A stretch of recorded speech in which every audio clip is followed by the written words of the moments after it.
Hello, hello. I hope you're doing well wherever you're located around the world. I welcome you back as I bring another account of one more victim from the Rape Gang Inquiry report. In case you're not aware, this report was released several weeks ago, not so long, about 4 or 5 weeks ago, in the United Kingdom, and it was widely spread, became the headline news for some time.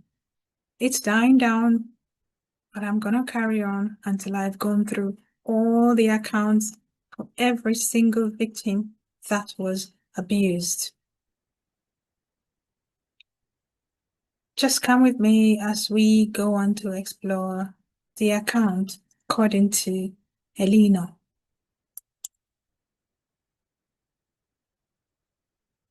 Eleanor was born into a financially comfortable family, but despite this, she had a childhood marked by instability, emotional neglect, and a lack of adult protection. Her parents separated after moving away with her mother and two sisters. She lived in poorer conditions and saw much less of her father. Without extended family around her and with a mother who was emotionally distant, she was left to grow up largely on her own. Her desire for adult attention resulted in poor behavior at school. She was expelled in year 7 and placed in a pupil referral unit, which she was eventually excluded from as well. She attributes her disruptive behavior to a lack of desire and emotional capacity to engage with education, as well as a lack of structure in her life. She was preoccupied with seeking attention, validation, and care. By the age of 13, she began to be groomed by older men whom she encountered locally, usually in the town center. Some were older white men, but there were also with Muslim men connected to a newly opened restaurant in the area. As the grooming continued, Eleanor's behavior deteriorated significantly. She had frequent encounters with the police and was arrested often. During this time, older men gave her drugs and kept her in various houses. She believed these men were looking after her and offering her the care she craved. Whilst this was ongoing, her mother was unaware of her location but did not report her missing. No authority intervened regarding why she was often missing, arrested, and spending significant amounts of time with adult men. When she was 14, she returned home one day after being away, and no one answered the door. Eleanor climbed onto the roof of the house and managed to get inside. She discovered the house was completely empty. Her mother had thrown everything away, including childhood photographs and personal items, and had left without telling her. She went to social services of her own volition and was instructed to go to her father. She was expected to travel to him on the train alone. She had no meaningful relationship with her father and only spoke to him occasionally. When Eleanor arrived, he made it clear that his new partner was his priority and that she and her sisters came second. His partner tried to get her onto a more stable path and back into education, but due to her previous exclusions, schools repeatedly refused her. In an all-ethnic minority majority area, she was explicitly told by one school that she could not be admitted because she was an English girl and would be the only one. She was placed in a pupil referral unit, but the behavior of other students did little to give her the sense of safety, structure, and aspiration she needed. She therefore ran away often. Frequent running away resulted in repeated arrests, and eventually social services decided she could be contained in a family setting and took her into care.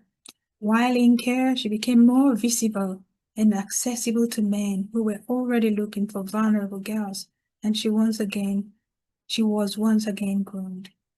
On one occasion, some adult men approached her and offered her lift and alcohol in the lift. She drank a small amount and quickly became unwell and lost consciousness. When she awoke, she was aware she was inside a house that appeared to be decorated for an Asian wedding. But she lost consciousness again. When she finally awoke properly, she found herself abandoned by the side of the road, unclothed, injured, and disoriented. She managed to make it back to her children's home. However, she was not asked what had happened, taken to the hospital, or had any record made of the incident in her case files. Following this incident, Elena went missing far more frequently. She would sleep rough in doorways, abandoned buildings, and taxis. No one at the care home asked her any questions about why this was happening.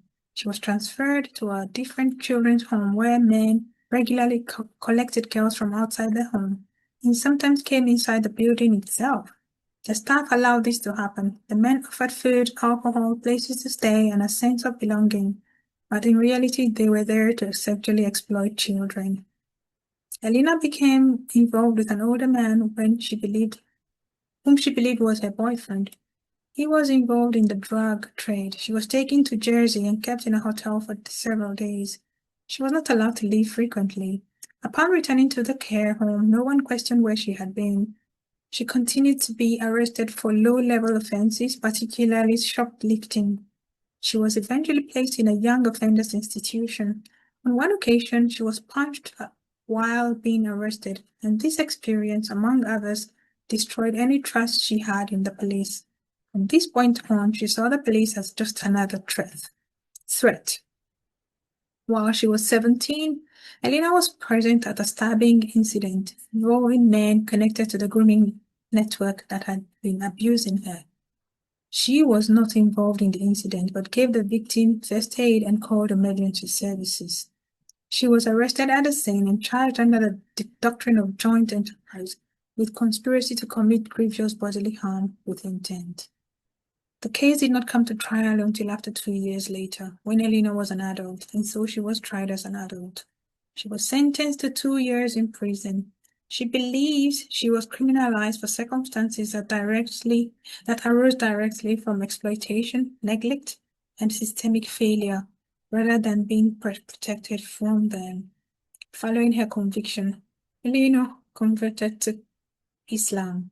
She did not do so for theological reasons, but for practical ones, as a method of survival. In many environments she had experienced, Muslim girls were afforded some degree of protection relative to non-Muslims. She felt that conversion was a way to reduce risk and make herself less vulnerable. Before serving her sentence, she became pregnant by an older man and entered into an Islamic marriage with him. Believing it might provide stability and protection, she was imprisoned with a young baby, an experience she found deeply depressing. Following her release, she was subjected to domestic abuse and coercive control.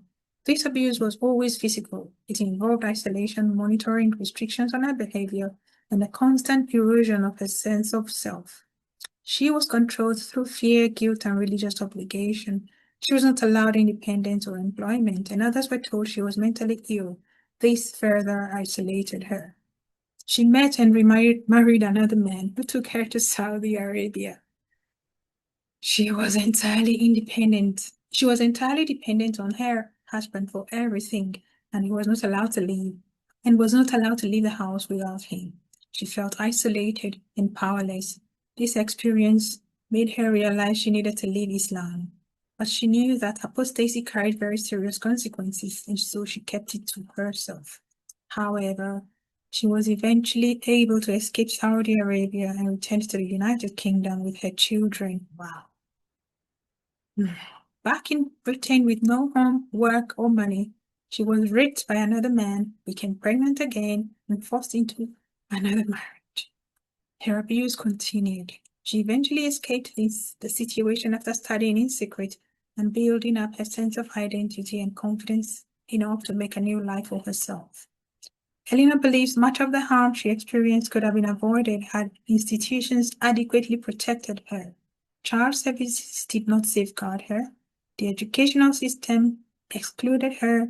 The police criminalized her. According to Elena, I had friends that were Muslims, girlfriends, and this never happened to them. They would be in the cars with us sometimes, but the men would treat them differently.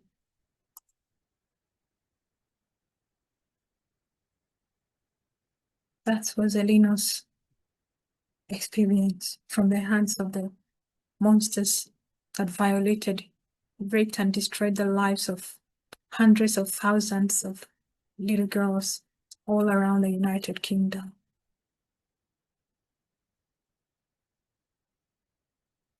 I'll see you again soon.